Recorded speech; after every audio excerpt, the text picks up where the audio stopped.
Are you cruising through life not always knowing what direction you were headed? Let Live on Purpose with Dr. Paul Jenkins be your guide. Live on Purpose will give you insights into your life and show you how you can become the driver and captain of it. No more aimless wandering. By learning the principles that govern happiness and wealth, you will be able to make personal progress that you have only dreamed possible. And now, here's your host, the shrink who expands your life, Dr. Paul.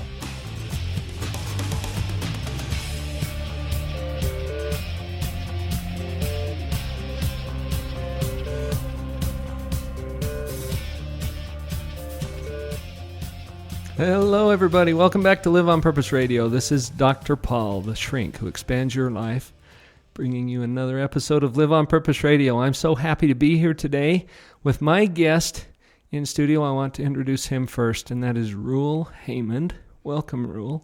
Thank you. It's good to be here. Glad to have you with me. Ruel is a teacher in the broadest sense of that definition. I've heard Ruel teach before. I've heard people comment about Ruel's teaching.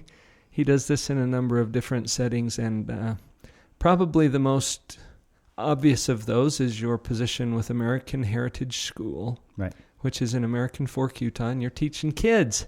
I am. In that school. 8th, 9th, and 10th graders. 8th, 9th, and 10th. Great bunch of kids, I'm sure. They're very impressive. And the other places where I've seen you teach in front of groups, right, or with people who are interested in or passionate about things like American heritage, right, the Founding Fathers, the Constitution, the government. Right. And these are areas of emphasis for you as well. In fact, you're right now enrolled in a PhD program. I am. In constitutional law, is it? It is, yes. At George Wythe University. Mm-hmm. Down in Cedar City and Monticello, Utah. So, why on earth did you come to Live on Purpose Radio today?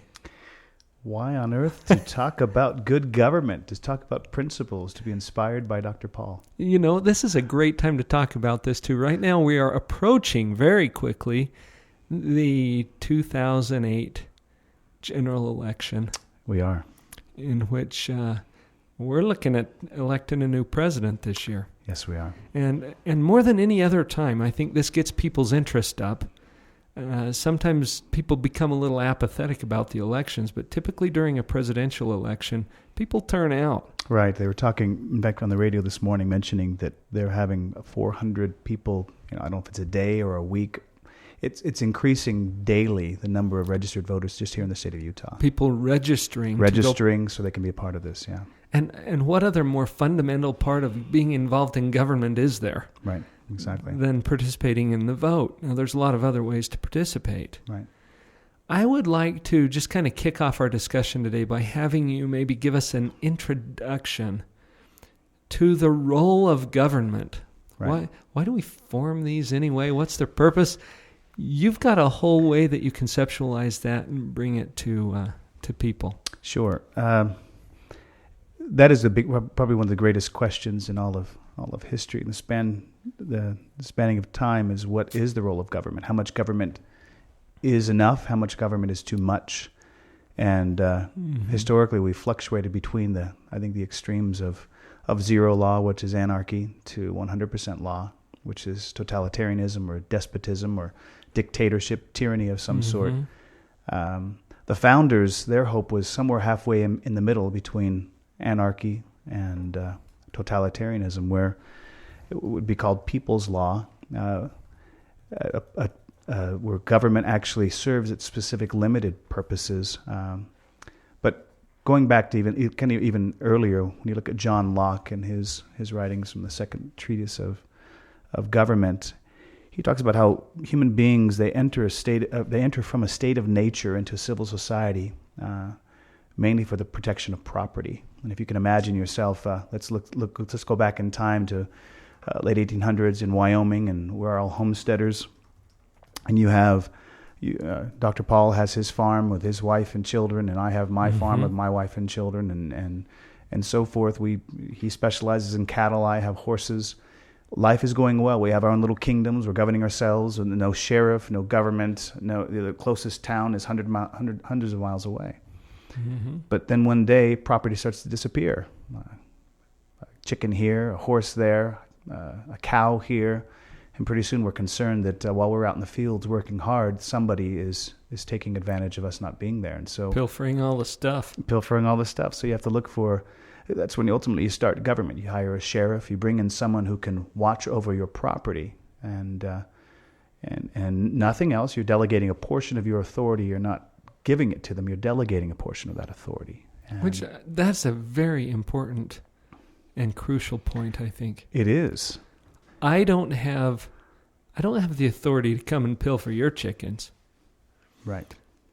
But I do have the authority to stop you from taking mine. Exactly. When you think of natural law, and natural law is, like Jefferson mentions in the Declaration of Independence, that the laws of nature or nature's God, natural law or God's law or constitutional law.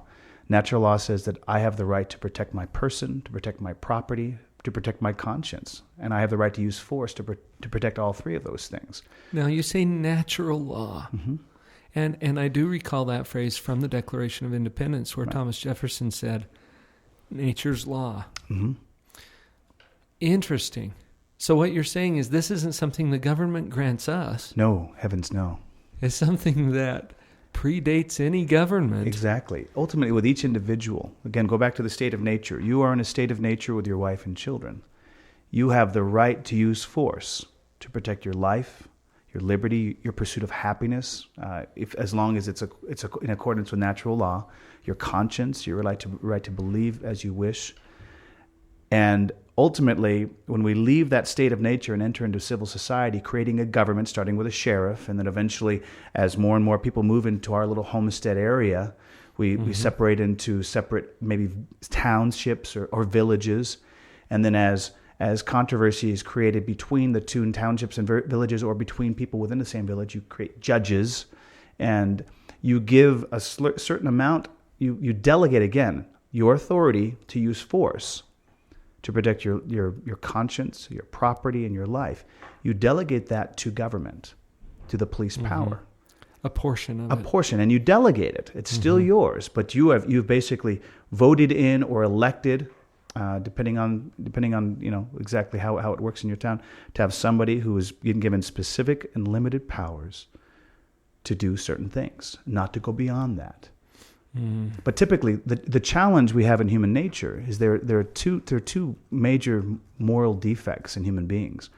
One is it's the nature and disposition of men when they get power. They tend to want to use it to abuse others' right to choose, to think, to own property, and so forth.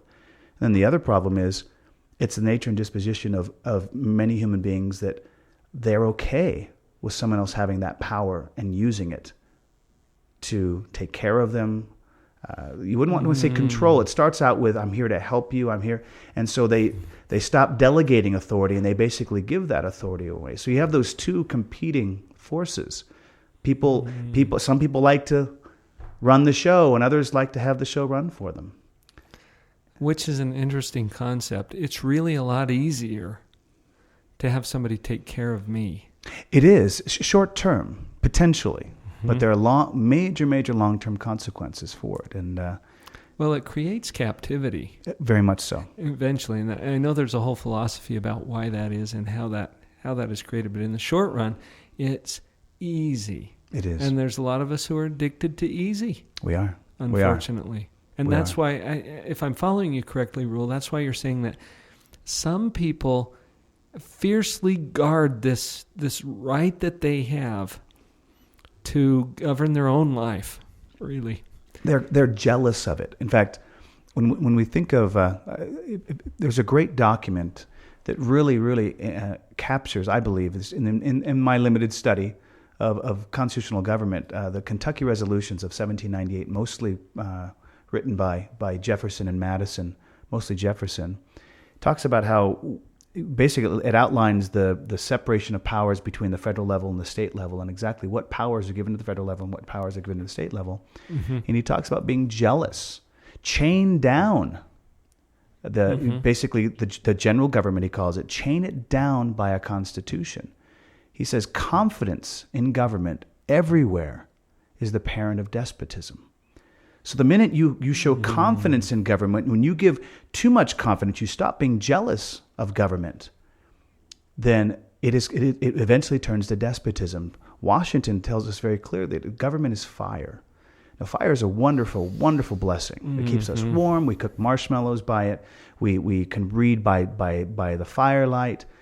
As long as it's contained in a fireplace or in outdoors within a hole in the ground or some type of a fire pit of sorts, it's a wonderful blessing. The minute it steps out of that, out of its limited and protected role, guarded role, specific role, it's a very, very, very dangerous thing.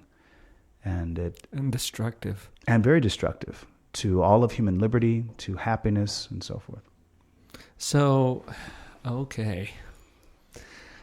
The whole context of this, and I heard you say a couple of things earlier on about just enough government versus too much. Right. And as we talk about the proper role of government, right, the thing that's really ringing loud and clear in my ears right now is that the government is an extension of me.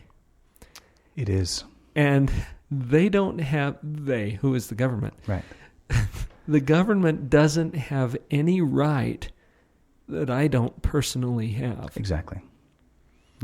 But when you get too much government, they start to assume or take on more power and authority than they should have, and then we've got a wildfire. Right. The old kind of an analogy is, do I have the right to go to my neighbor? And, for example, my neighbor has 3 cars. Do I have the right to go to my neighbor and say, look, neighbor A, you have 3 cars. Neighbor B doesn't have a car. You will give a car to neighbor B. Do I have the right to do that to someone? No, I don't. Well, unfortunately, we believe that maybe an individual I don't, but if I get enough people around me that all agree with me and we sign a petition, that I can use that force of the group mentality to make it happen. And what you can't do as an individual, but according to natural law, you can't do as a group according to natural law. It doesn't make it any more moral it doesn't. or right. It doesn't. And it makes it very, very dangerous. And it's very deceptive for people. The human beings, there's a great little quote that Jefferson, in one of the many letters that he wrote throughout his life, thousands and thousands, a little quote that always stays with me is, when the press is free and men can read, all is safe. And in order to maintain an understanding of the proper role of government, first of all, you have to have avenues for people to get information that's as true as possible, and then you absolutely have to have people that are literate enough to actually read. Got a good start on this, Ruel. We're going to take a little break and be right back. Raising kids is one of the most challenging and rewarding experiences we can have in life. Your children didn't come with an owner's manual, so it's up to you to learn whatever will assist you in your role as a mom or a dad. Join me and my husband, Dr. Paul, for a free weekly discussion about all of the hot topics in parenting. Listen to what others are saying about these calls. By applying the things I've learned through the parental power calls, I'm finally becoming the mom I always thought I would be. I really like to use parental power as kind of like a reference book. So as I have concerns with my parenting, I like to be able to look up on the blog and then listen to whatever podcast seems closely related. So I like the variety of topics, the variety of age groups that are addressed. I'm on the parental power calls as often as I possibly can because I know I'm going to come away with something I can apply to being a parent that very day. Let us join your parenting team through Parental Power. Just send an email to Dr. Paul at liveonpurposeradio.com to register for the live calls. Or just check us out first through the link at drpaul.org. All of the previous calls are posted on our blog site, where you can also add your own input. Let's team up to start parenting on purpose.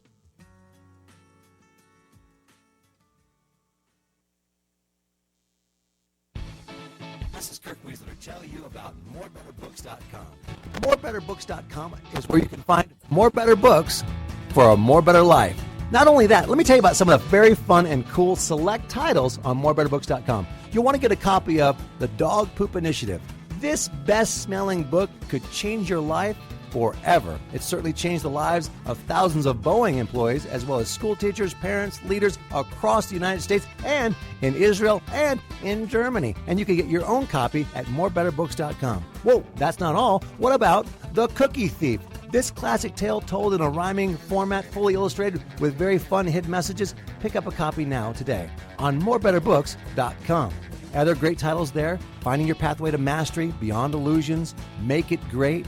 These titles are only available on morebetterbooks.com.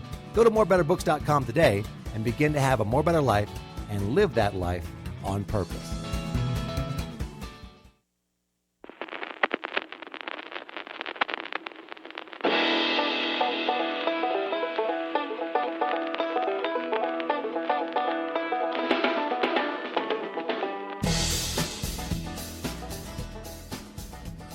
Okay, Ruel, I'm having so much fun talking about the whole government thing. This is fascinating to me, and it's an area of interest for me, but something I haven't really studied very much, and I realize the immense importance of this particular topic in my life and the lives of people that I love.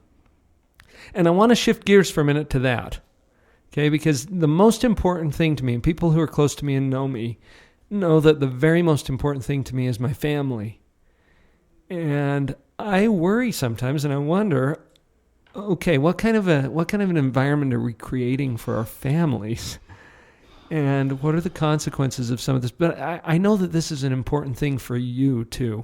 Right. That you have a passion for protecting families and Right. for promoting families. Right. And strengthening families. And you have a great family yourself. We had an opportunity last summer to get together for a social event, and we had our families there. And I remember your daughter specifically with her beautiful angelic voice as she was singing with, we had some karaoke going on, but we were playing and just having fun with our families.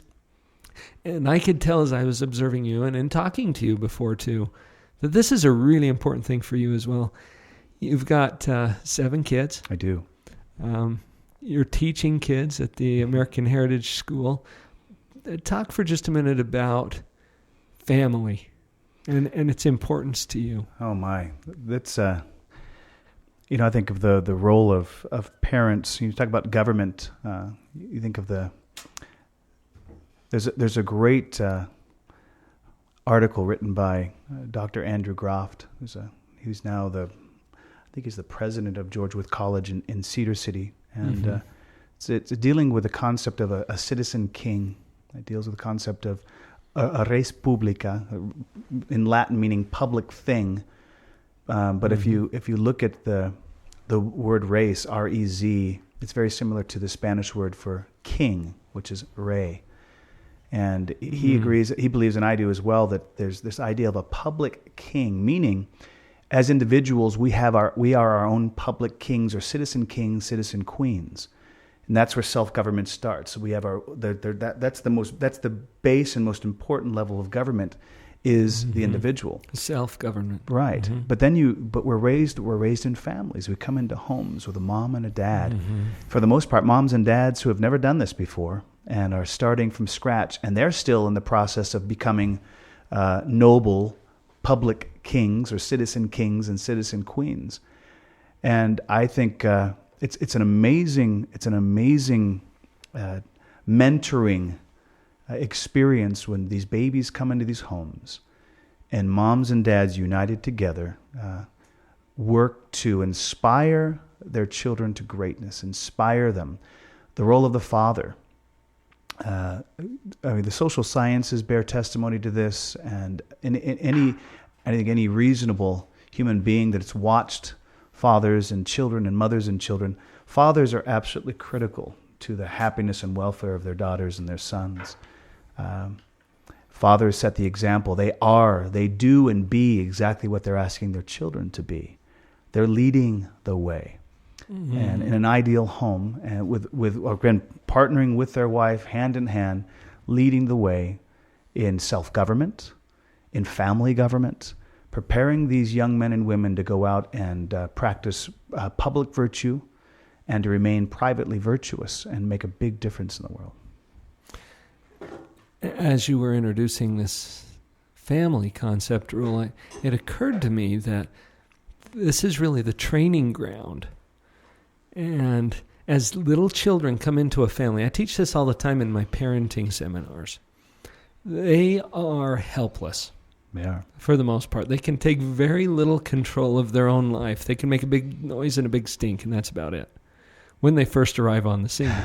Now, as they grow and develop, they gradually gain more and more control of their life as they become more and more mature. They do.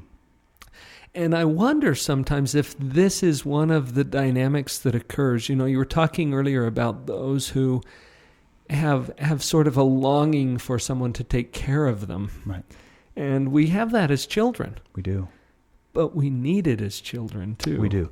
Sometimes you have some children that are a little bit more on the side of wanting to be taken care of, whereas you have other children who are very independent and at a very young age are willing to start spreading their wings and again, practice self-government. I've seen in families, it's a remarkable thing.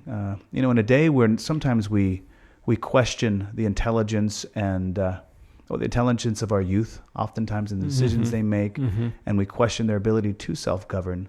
I've seen young men and women come from homes that they are absolutely in a position to completely govern themselves, and the level of freedom. See, as children, as they're growing up, the whole goal of a parent is to help that child figure out how to govern himself and herself, and to make choices that will bring freedom, choices that will bring opportunity, choices that will allow them to fulfill their missions in this life.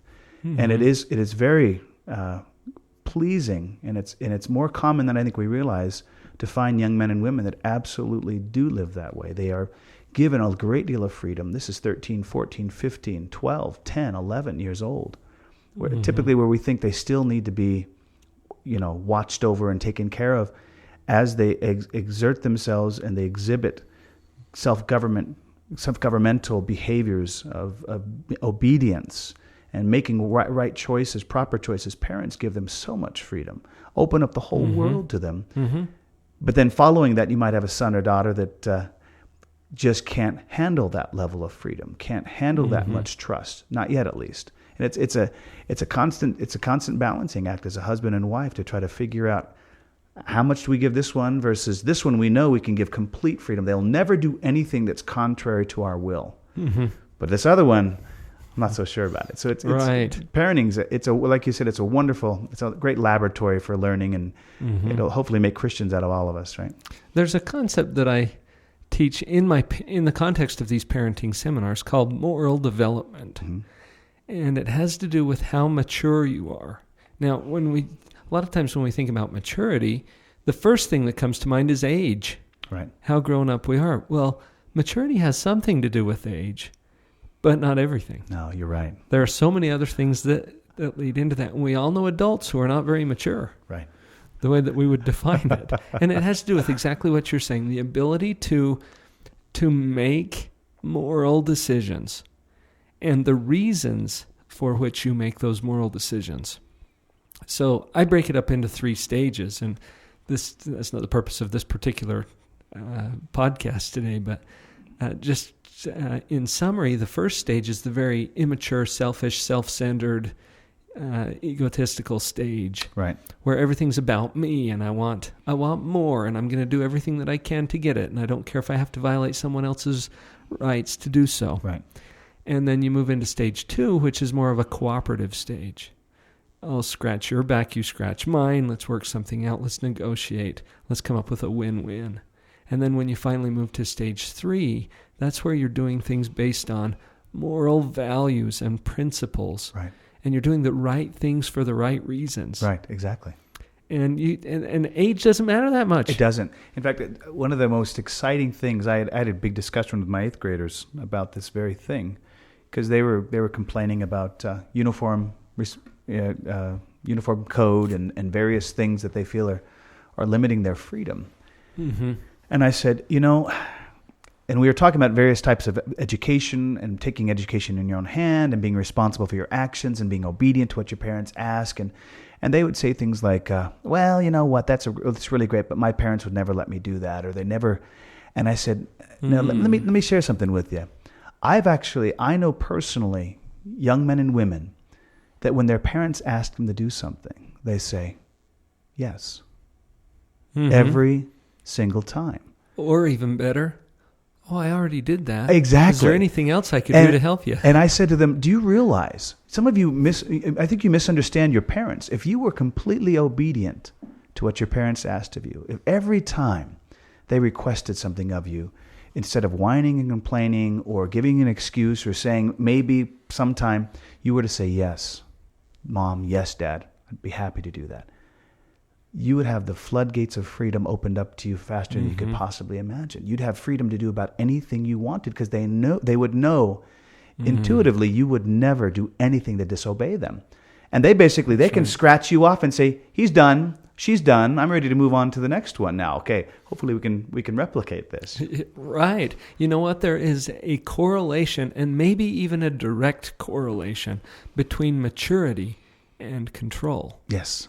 And the amount of control that you enjoy in your life depends on how mature you are willing or capable of being. Right. So if you've got a 6-month-old child, they're certainly not as capable as my son who's sitting here at the computer, right, for example, who's a teenager. Right.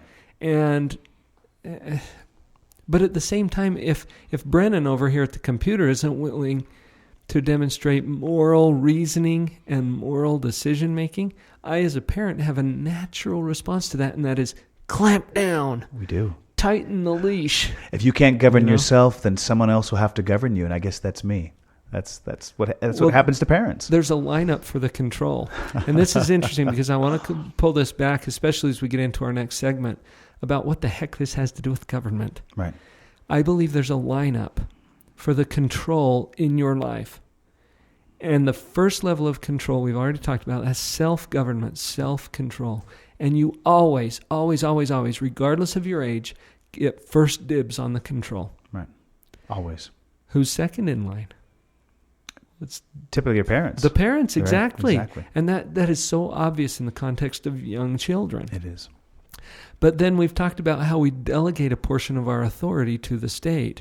And we've all heard all of these news stories where a young child or an infant is abandoned in a dumpster. Right. Or the parents are so addicted to drugs that they cannot take care of those children. Who's third in line for the control? Oh, the state is. The state. Exactly. And I hope that this strikes some level of fear into everyone's heart. Because who is the state anyway? Exactly. The state has both the power and the authority to take control of your life. The state is force, basically. Right. It's the gun. It is. It is. And that's an interesting concept, too. You know, what if I don't want to obey? It is. Yeah. Well, at the end of that argument is lethal force. It is. Yep. All right. Well, we're going to tie these two concepts together. We're going to talk about the government, we're going to talk about the family, and what those two have to do with each other right after this.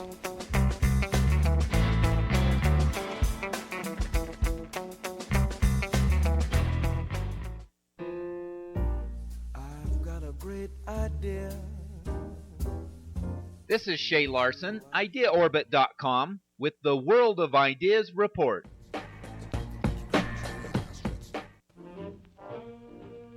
Imagine going for a walk and seeing a cute house on the side of the road. You pull out your camera to take a picture. When you get home and look at the picture, you realize that the house remarkably resembles the letter A. You decide to start taking pictures of other objects in nature and your surroundings that resemble other letters.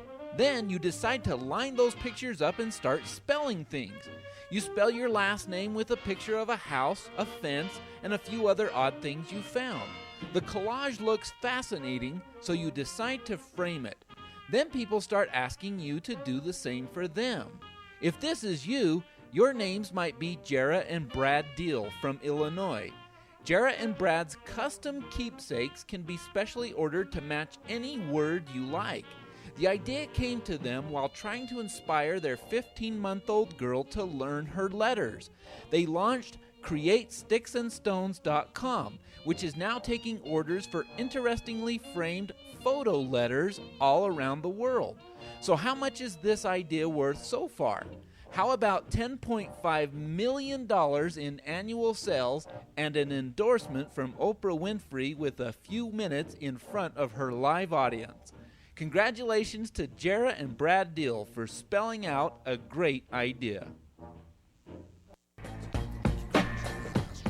This is Shay Larson, IdeaOrbit.com, with the World of Ideas Report.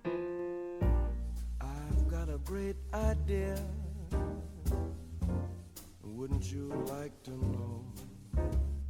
You probably can't bear it, so I guess I'll have to share it. I thought of it a moment.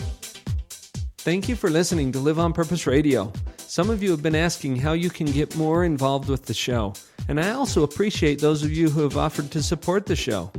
Now you can do both easily by purchasing a Top Spots listing. For a very small donation to the show, your link will be posted at liveonpurposeradio.com. Just go to the website and look for the Top Spots widget on the right side panel. Click at the bottom and follow the simple instructions. You will then be at the top of the list. Thanks for your support.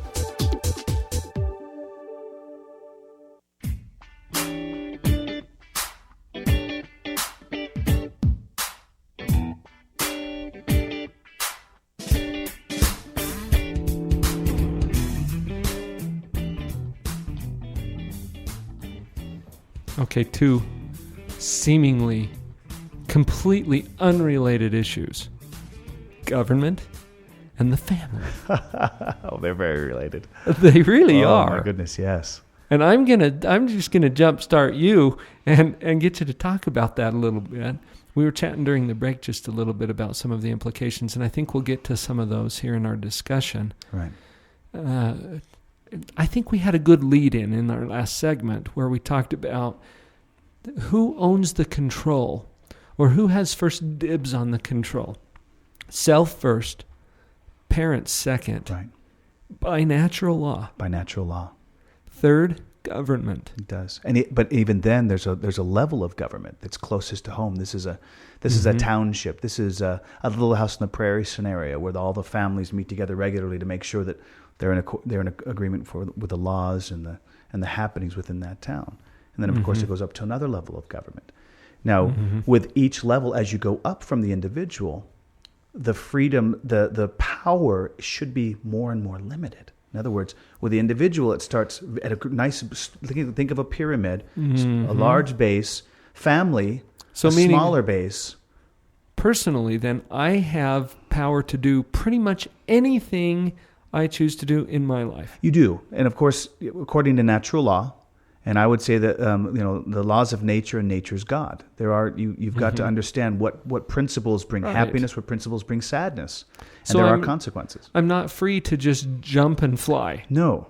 Because there's this thing called gravity that's going to say, "Oh no, you won't." Exactly. Okay. Exactly. Very gotcha. good. That's the natural law that you're talking about. It is. Mm-hmm. Okay, so I distracted you. You were talking about how this power is more broad. Right. At the beginning levels, and it should become more restricted as it moves up. Right. What the tendency, ideally, if you're looking at as a republic, where virtue. See, what's interesting. It's important that human beings, Americans in particular, I would think, because of the nature of our government, we need to understand that there are at least 6 forms of government. You've got monarchies, which is ruled by one.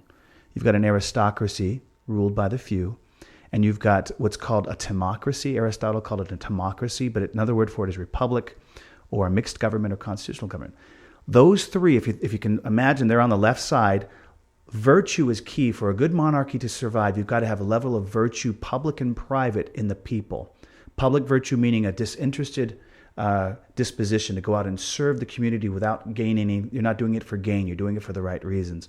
Private virtue is being willing to have the whole world see what you do in private and not worry about it because you're living a moral life. You're following moral laws. When government at the monarch level ceases to be virtuous, it turns into tyranny. An aristocracy turns into what's called an oligarchy. That's tyranny by the few. Republic turns into what's called a democracy. It's called tyranny by the few or tyranny of the poor. And now that's going to raise some eyebrows, Ruel. You realize that? Very much so, very much so. But it's helpful. It's helpful to understand this. So we go back to the pyramid idea. The individual is the base. The next level up, with a little more restricted on power, is the family. Then above that would be the township or city that you're in, the town you're in, and then it would go up to the state and go up to federal. So the federal government ultimately has the smallest, limited amount of power over the individual. But what happens over time, as people, whether because their family life is such where they don't study history, they don't have parents that are vigilant and jealous of government, they become confident in government, trusting more and more. Then they're basically allowing that fire to get a little bit more out of the fireplace. A little bit, it won't hurt. It's not going to hurt the rug over here. Let's move it over here. And eventually what happens is that pyramid becomes inverted, where the freedoms of that individual become very constricted. The family has a little bit more power. Then the city has more power, the state has more power, and ultimately, in our case, the federal government has the most amount of power. So it shifts over time. It tends to happen in a constitutional manner. We vote for it because we're not good at studying history. Human beings aren't. We always talk about if you don't study history, you're doomed to repeat it. I was just thinking that we waste history on the young people sometimes. We do. I didn't appreciate it when I was a kid. I didn't either. I didn't have any idea. But we don't understand what communism is. We don't understand what socialism really is. We hear these words, but for whatever reason, it's not being addressed specifically. And because human beings tend to want to just believe everyone's really nice, just like they are, and that government's really nice. Remember, government is force. And as parents believe that they're doing something right, as they walk down the path of voting in, whether it be politicians, whether it be policies, they may not know, if they aren't careful, that these short term they might solve a problem, but long term we're legislating ourselves into cages, into bondage, and we don't even know it. And so things will come up on the ballot, for example, right? That might on the surface look like, oh, that's a great idea because that's what I prefer. Right. But what you're saying is that the government is force. And so what you're saying is if you vote for that, you're giving the government permission to use force that you don't even have the right to use. Exactly. To enforce something that you personally prefer. Exactly. Whereas your neighbor may not prefer that, and he or she should have the right to be free from that force. So you've taught me a new term today. And we didn't talk about it on the show, but when you said the freedom of conscience. Freedom of conscience. Would you tell us what that is and what it? I think that there's a good example right now, too, as I watch the news and all of the hubbub that surrounds the election. The presidential race, of course, is the one that seems foremost on everyone's mind, but there's some others that are catching some very strong attention, right. Either nationally or regionally. Right. And I think you might have some examples of that, too. But would you talk about a few of those things? You bet. Let's talk about freedom of conscience. Okay.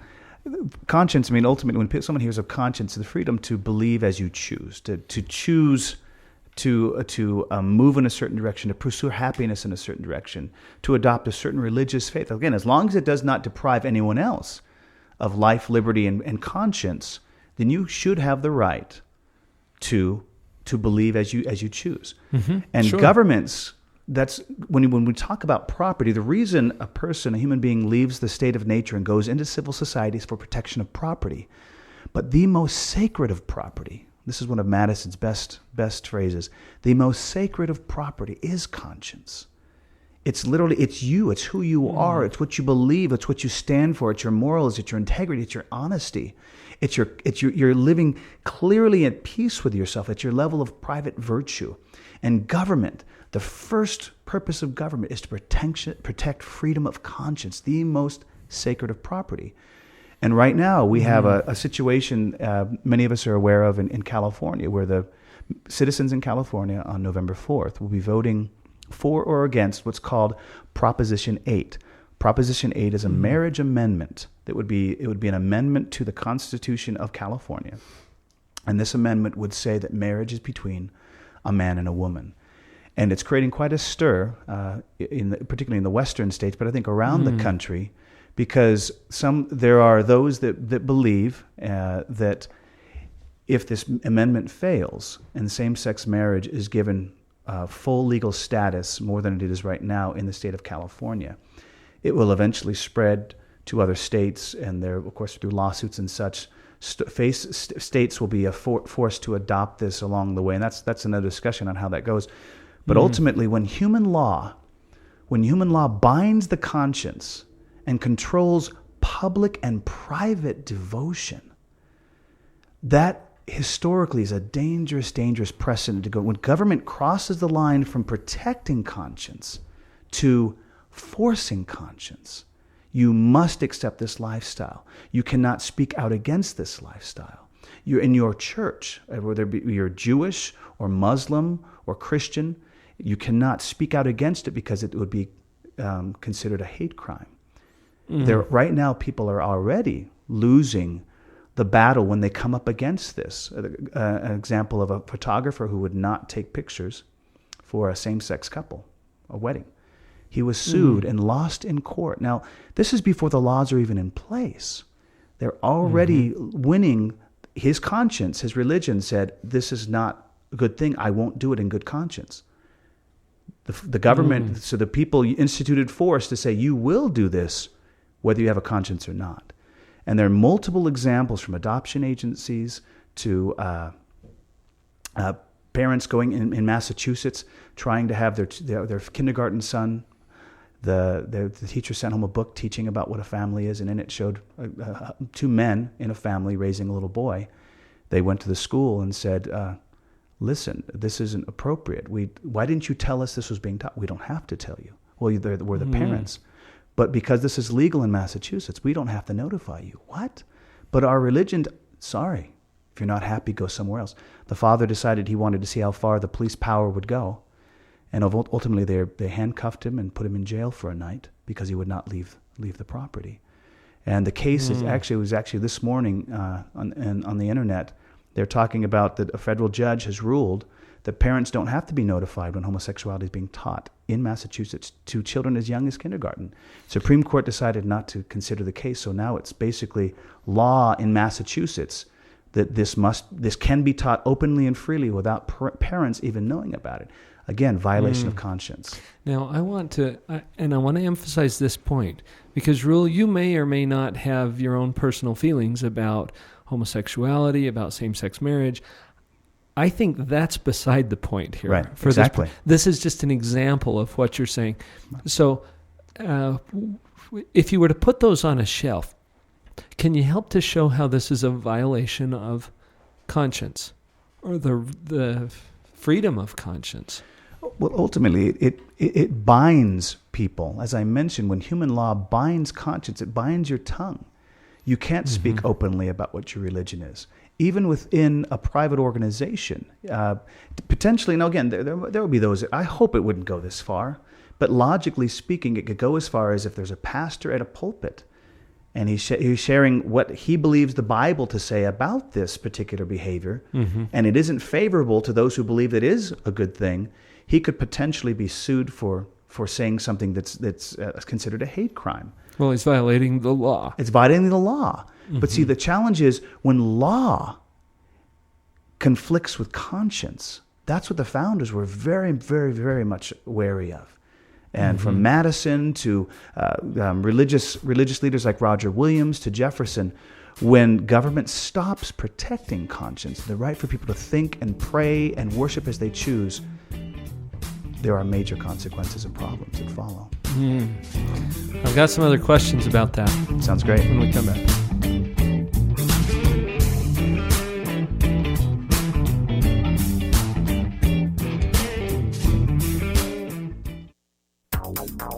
If the pile of books you want to read is growing faster than the pile you have read, then Abundant Reading Systems can help you.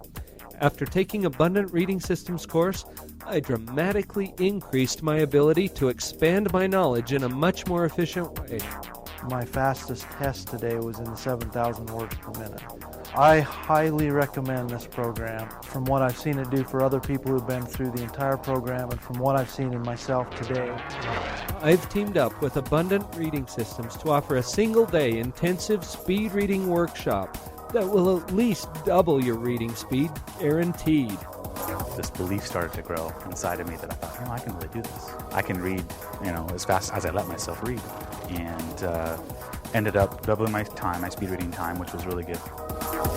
This is David Hinton, founder of Abundant Reading Systems. I want to personally invite you to join us for our next event. Visit AbundantReadingSystems.com now. Abundant Reading Systems, reading at the speed of imagination.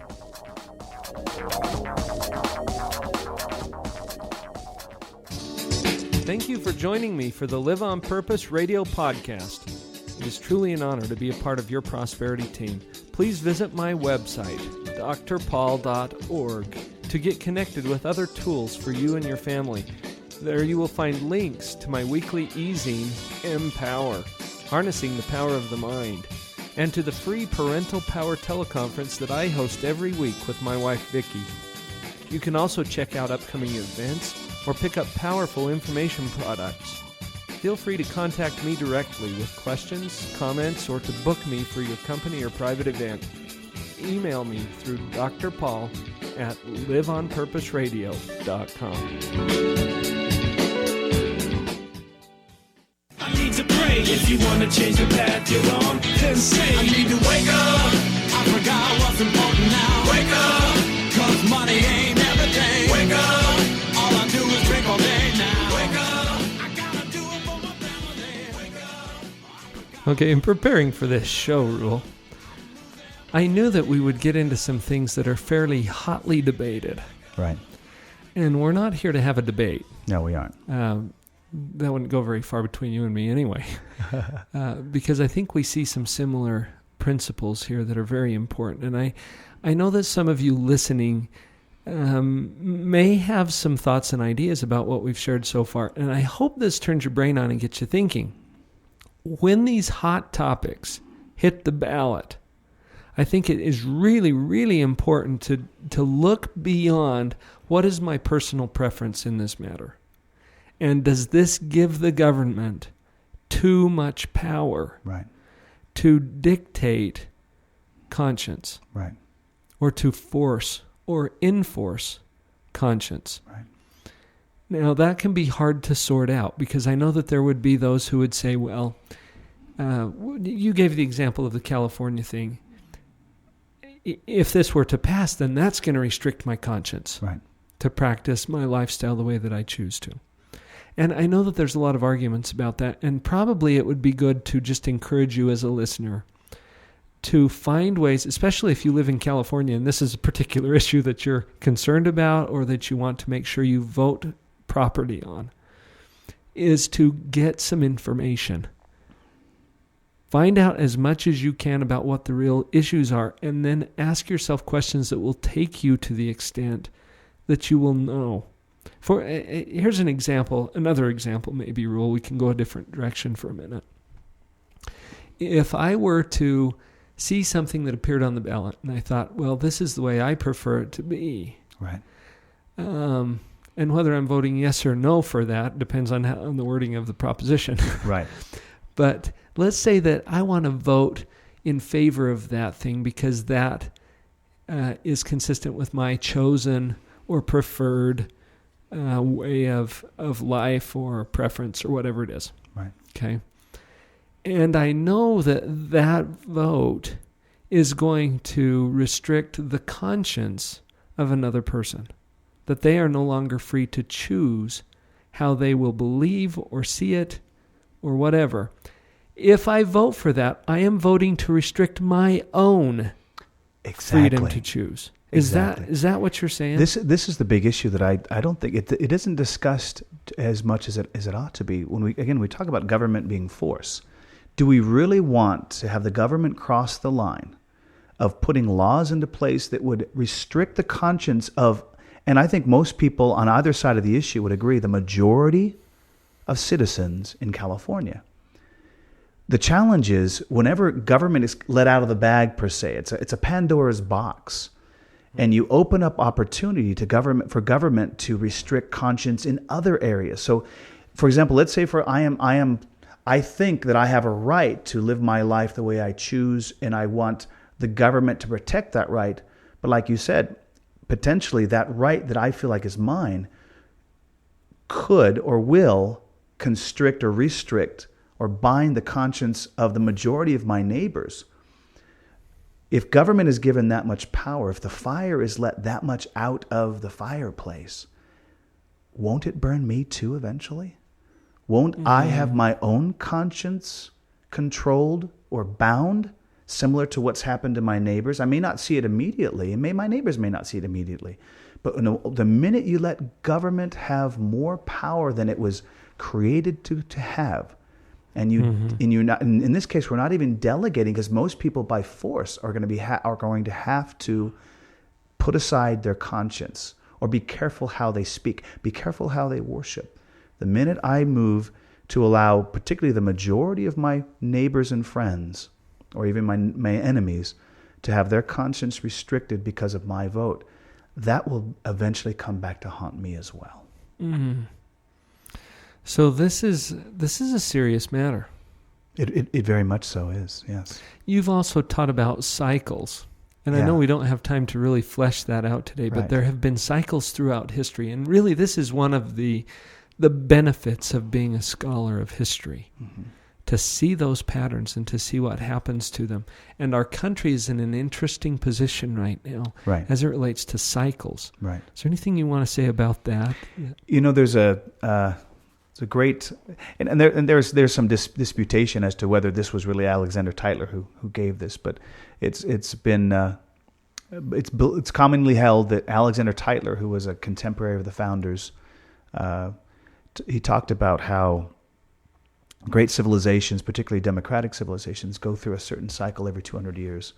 And the cycle is this: from bondage to great spiritual faith, from great spiritual faith to courage, from courage to liberty, from liberty to abundance, from abundance to selfishness, from selfishness to complacency, from complacency to apathy, from apathy to dependency, and from dependency back to bondage. And that seems to be, and the interesting thing is, the cycles, it's in a constitutional government that they occur. People, without knowing the consequences of their choices, for example, this case in California, if you want to be accepted, you want to feel like you're a part of the community, you want to feel like your marriage matches everyone else's marriage, but in the process, you potentially violate a great number of Americans' conscience, where they are forced against their will. Remember the old adage, a man convinced against his will is of the same opinion still. And the danger with going there is you eventually you threaten your own freedom. So oftentimes we vote. We vote in candidates, we vote in policies.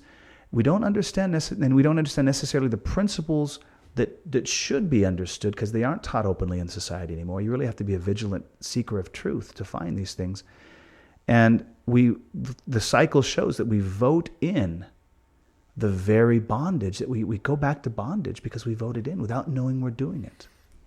By delegating, I should say, not even delegating, abdicating our personal responsibility to gain a great education, to study, to remain virtuous privately as well as publicly, and to give freely of our time to feed the hungry, clothe the naked, to make a difference in the world, and so forth. You know, it's so interesting to me to see that those who really study and understand the issues here gain a passion. You know, it lights them on fire because they can see the relevance of it, the significance of it, and our very freedoms that we enjoy in this country have a huge threat that's cropping up, and it's not Al-Qaeda, although that represents its own level of threat. But the biggest threat to our freedoms is our own ignorance. Very much so. And if we go out there and vote in ignorance, something that looks good on the surface to us could be the very thing that begins to put us into bondage. Right. Wow. Okay, so what's the call to action?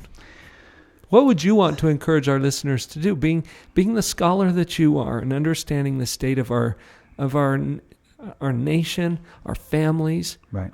What do you want to encourage people to do? Call to action, I think, starts in the home. It's where mothers and fathers love each other, honor their covenants, the promises they've made at marriage.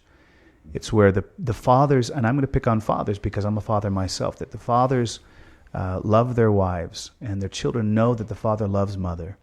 And father sets the example. He is what he expects his children to become. If he wants his children to love to learn, he has to love to learn. If he wants them to read from the best books, he has to read from the best books. If he wants them to enjoy mathematics, he needs to enjoy mathematics, or at least give the attempt, show them that he's trying. If he wants them to be honest and true and virtuous, he needs to be honest, true, and virtuous, because they'll watch him. They'll watch his example. It starts in the home. And original sources, when parents are teaching, when students are learning, whatever educational environment your children are in, it's absolutely critical to make sure original source materials are there to read, to study, that you avoid. Most of history, what do they say? History is mostly gossip, rumor, and hearsay. One noted person said, history is a bunch of lies that aren't disputed anymore. Well, you've got to go after the core of history. Find out from original source, original letters, original speeches, original journal entries, and try to piece together, pull out the principles, the saving principles that transcend time. They're universal in their truth. They're universal in their application. Original sources, that is such an interesting concept, Ruel. Because, I've read a little bit from the Founding Fathers, for example, and they might be considered original sources, but even they quote ancient principles. They do. And they go back to sources that predate them. Exactly.